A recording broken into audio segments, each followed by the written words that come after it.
Qu'est-ce que la Torah pense du rire, de l'humour? Bah, justement, c'est pas si clair. Parce que quand on regarde les sources, eh ben, on se rend compte que c'est pas comme dans d'autres concepts, par exemple la colère, ou quand on va regarder les sources, on voit qu'il y a vraiment une immense majorité de sources qui vont dire que la colère c'est négatif, d'accord? Et même si on a quelques sources qui vont dire que c'est positif, on va l'adapter, etc. Donc ça va être assez clair. Et ben là, pour le rire, c'est pas si clair. Il y a vraiment beaucoup de sources qui nous disent que c'est négatif et beaucoup de sources qui nous disent que c'est positif. Donc en fait, il va falloir faire une sorte de différenciation entre un rire permis, positif, peut-être même mitzvah, et un rire négatif, interdit et grave. D'accord? Juste comme ça, pour se mettre un peu plus dans le sujet, je vous donne deux sources et deux sources, d'accord? Deux sources que c'est négatif. Dans Pirkei Avot, on nous dit le rire habitue l'homme à la débauche. Les interdits sexuels qui sont donc une des fautes les plus graves du judaïsme, le rire habitue l'homme à cette faute-là, donc c'est clairement quelque chose de négatif ou qui mène à du négatif, c'est certain. Dans Messilat Yesharim, c'est dit au nom de Shlomo Ameler que le rire perd le cœur de l'homme, d'accord? Ça l'empêche en fait d'avoir un sens moral. On va expliquer un petit peu plus pourquoi tout à l'heure. Et des sources positives, on nous raconte dans la Gemara, dans Shabbat, que Rabbi Broca se balade dans le chouk et il est accompagné de Eliyahu Hanavi, d'accord? C'est une agada. Et il demande à Eliyahu Hanavi qui sont les personnes dans ce chouk qui font partie du monde futur. Et Eliyahu Hanavi lui dit, bah justement, les deux personnes là-bas qui font rire tout le monde, donc les deux clowns, c'est ces deux-là qui font partie du monde futur. Donc apparemment, c'est quelque chose de positif, très positif. On raconte aussi sur Rabat, un grand Rosh Yeshiva, qui avant chaque cours faisait rire ses élèves. C'était quelque chose d'important pour lui, d'accord? Avant chaque cours, il faisait des blagues. Donc a priori, le rire c'est quelque chose de positif. Et donc en fait, maintenant, il faut essayer de réfléchir. C'est quoi la différence entre le rire positif, le rire négatif? Et avant ça, bah, il faut définir en fait c'est quoi le rire. Qu'est-ce qui provoque le rire? Alors pour ça, il y a une sorte de petit jeu de mots, d'accord? C'est le rire se dit en hébreu tzrok, et on peut l'écrire tzerok, c'est-à-dire qui sort de la loi, qui sort du cadre, d'accord? Qu'est-ce qui nous fait rire? Ce qui nous fait rire, c'est justement quelque chose qui vient casser un cadre que je m'étais mis en place. Okay, qu'est-ce qui se passe quand on raconte une blague? Quand on raconte une blague, on monte un certain contexte, d'accord? Ça veut dire que on raconte une certaine situation et puis automatiquement, en fait, mon cerveau va construire la suite de cette situation et là, bim, vient la punchline qui vient casser la suite que j'avais automatiquement prévue pour quelque chose d'autre. Ça va me surprendre, ça va casser et en fait, ça va provoquer le rire. Ça, c'est comme ça que le rire fonctionne.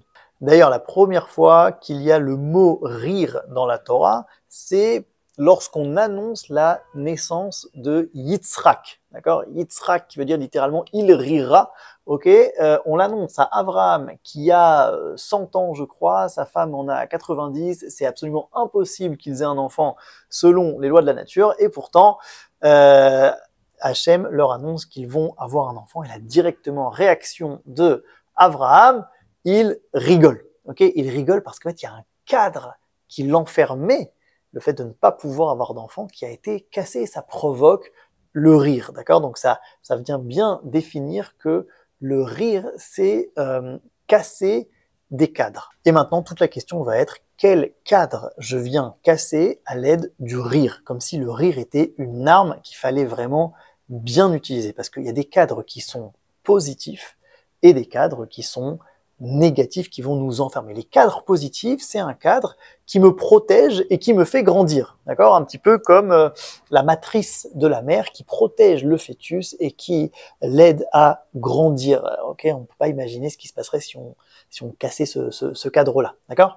Et puis il y a des cadres en fait qui sont des mauvais cadres, des cadres qui nous enferment, qu'on s'est mis automatiquement par imagination. On appelle ça aujourd'hui des croyances limitantes, d'accord? Donc et ça c'est des cadres en fait qui nous empêchent de grandir. Et donc il faut bien faire la différence entre un cadre qui me permet de grandir, de me réaliser dans plusieurs domaines possibles, on va en parler maintenant, et des cadres qui viennent en fait m'empêcher de grandir et m'enfermer. Un cadre négatif, par exemple, qu'il faudrait casser, ce serait toutes sortes de pensées pessimistes que j'aurais sur le monde ou sur moi-même. C'est pour ça que c'est très important l'autodérision, d'accord, de rire de certains défauts que j'ai, pas pour ne pas les améliorer, mais au contraire, pour pas qu'ils me dépriment. D'accord, pour justement essayer de garder une proportion, de dire voilà, c'est pas la fin du monde non plus, et du coup ça me laisse dans une énergie positive. Alors que si je les prends un peu trop au sérieux, en fait ça me laisse figer et ça m'empêche d'avancer, d'accord? Donc c'est un des cadres qu'il faut passer, un petit peu ce que font les clowns thérapeutiques dans les hôpitaux. Ils vont voir des malades qui sont dans des cadres qui sont très difficiles, problématiques, et ils vont essayer un petit peu de les faire s'évader de ces cadres-là, et c'est prouvé que ça améliore la santé mentale et physique de la personne, puisqu'il va casser en fait un cadre qui le limite.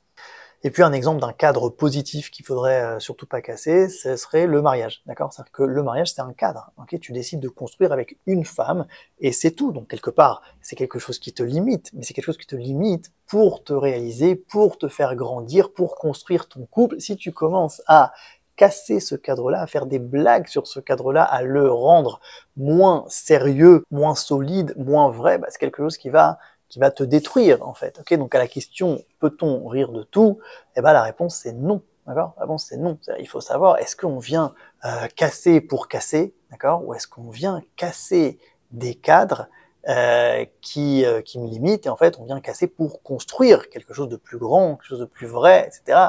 Il y a une mitzvah intéressante qu'il faut rigoler, se moquer de la Avodazara. Ok, pourquoi? De l'idolâtrie, parce que c'est faux.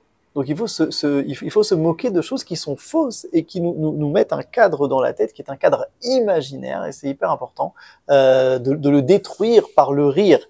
Mais les cadres qui sont vrais, les cadres de valeur, qui sont des valeurs vraies, d'accord, je sais pas moi, le rapport aux parents, le rapport à la Torah, etc., si on commence à en rigoler, ben en vérité, il n'y a plus rien d'important dans le monde. D'accord? Et donc en fait, quelqu'un qui détruirait pour détruire, d'accord, des gens qui sont des moqueurs professionnels, finalement, ils peuvent rien construire parce que il y a rien de sérieux, il y a rien de solide, donc je ne peux rien construire de réel dans ce monde-là, et en fait je ne fais que casser pour casser, c'est une tragédie.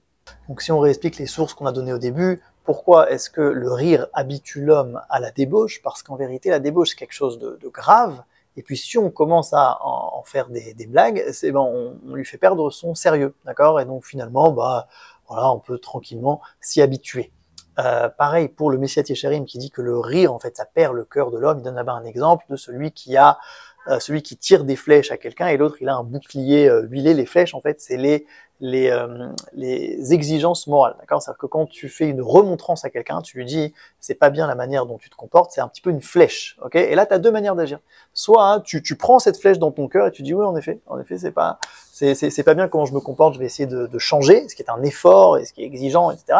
Ou alors, t'as pas la force de changer, comme beaucoup de gens, et l'exigence morale, ça te fatigue, et donc du coup, en fait, hop, tu fais une petite blague, tu te moques de la personne qui t'a fait une remontrance, et comme ça, tu n'as pas besoin finalement de faire tout le processus moral de changement qui est fatigant. C'est vraiment une chita, c'est une méthode très utilisée, qui marche très bien, voilà, mais qui est très dangereuse. C'est vraiment le rire mal utilisé. C'est le rire qui finalement, comme mécanisme de défense, qui me laisse enfermé dans ma petitesse. C'est vraiment ça. Donc il faut faire très attention à comment est-ce qu'on va utiliser le rire. Et alors les sources qui sont positives, donc celles des deux clowns qui font partie du monde futur. Ok, pourquoi est-ce qu'ils font partie du monde futur? Parce que finalement, le monde présent est un monde qui est limité, et en faisant des blagues, eh bien, on peut avoir une vision, d'accord, entrevoir en fait